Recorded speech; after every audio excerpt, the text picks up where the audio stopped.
Hi, I'm Mike Benoit. I'm running for Congress in the 52nd District.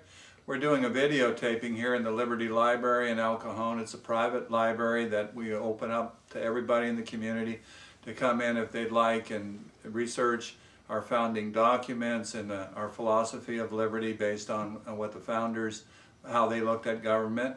We're doing this video as part of our grassroots campaign. We're going to be distributing these videos by hand, door to door. We'll be looking for help on that, of course. And then we're going to be putting this video out on the YouTube. So you'll be able to see just what my issues are and my views on the different issues. And with that in mind, I'm going to give you a brief introduction of myself and then get into my philosophy, which is very similar to the founding fathers in this country. Personally, my background is such that I was born in Boston, Massachusetts. Spent only 1 year there and we moved to Vermont, and then at 10 years of age we came to California. I grew up in Pacific Beach, and in my early 20s I moved to the East County. I've been in the East County ever since.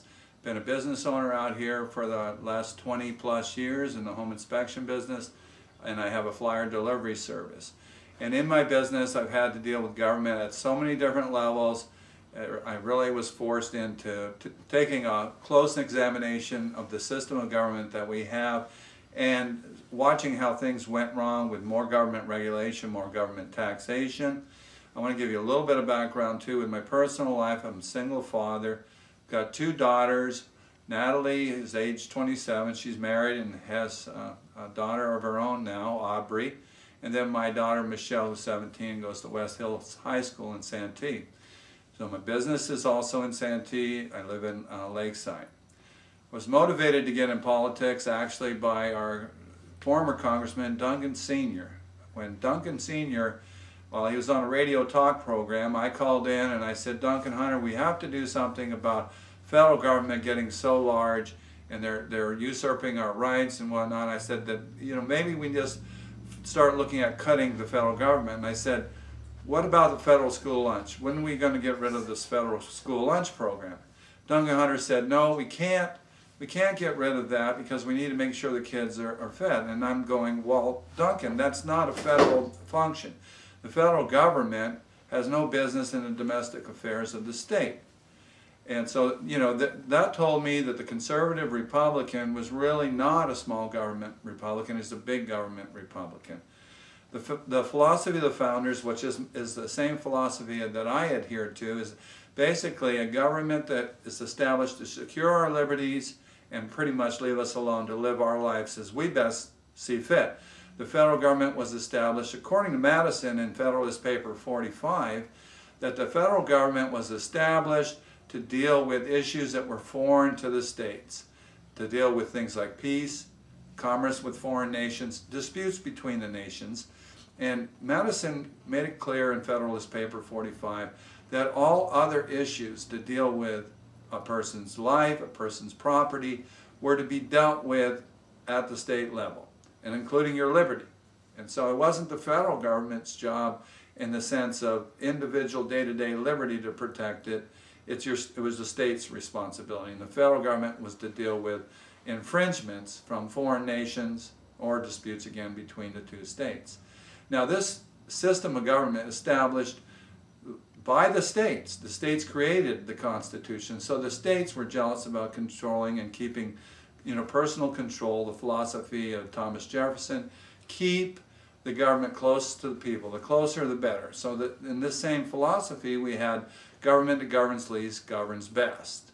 So we've lost our way over the last century, predominantly over the last century. Of course, from the beginning, the Congress people started to infringe on this philosophy of limited government, because every time you make a rule or regulation, you start to increase government.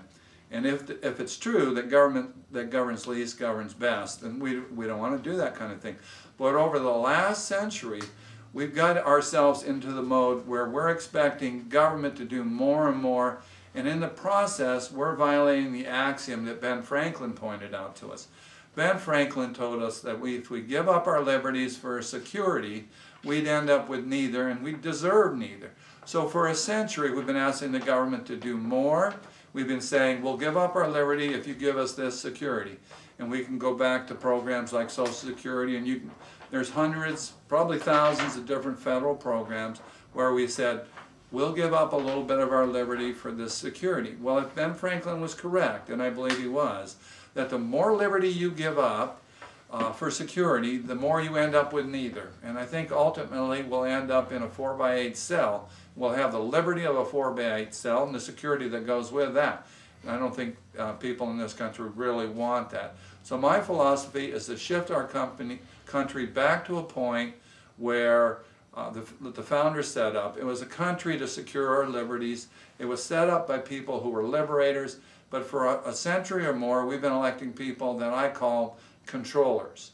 They're not liberators, they're controllers, and in the process they're enslavers, because when you're controlled by someone else, they tell you what to do. That's pure definition of a slave owner or a slave master. So they destroy our liberty in the process, and for the last 100 years they've been establishing a system of socialism which plunders the property from the people that earned it and give it to people that don't.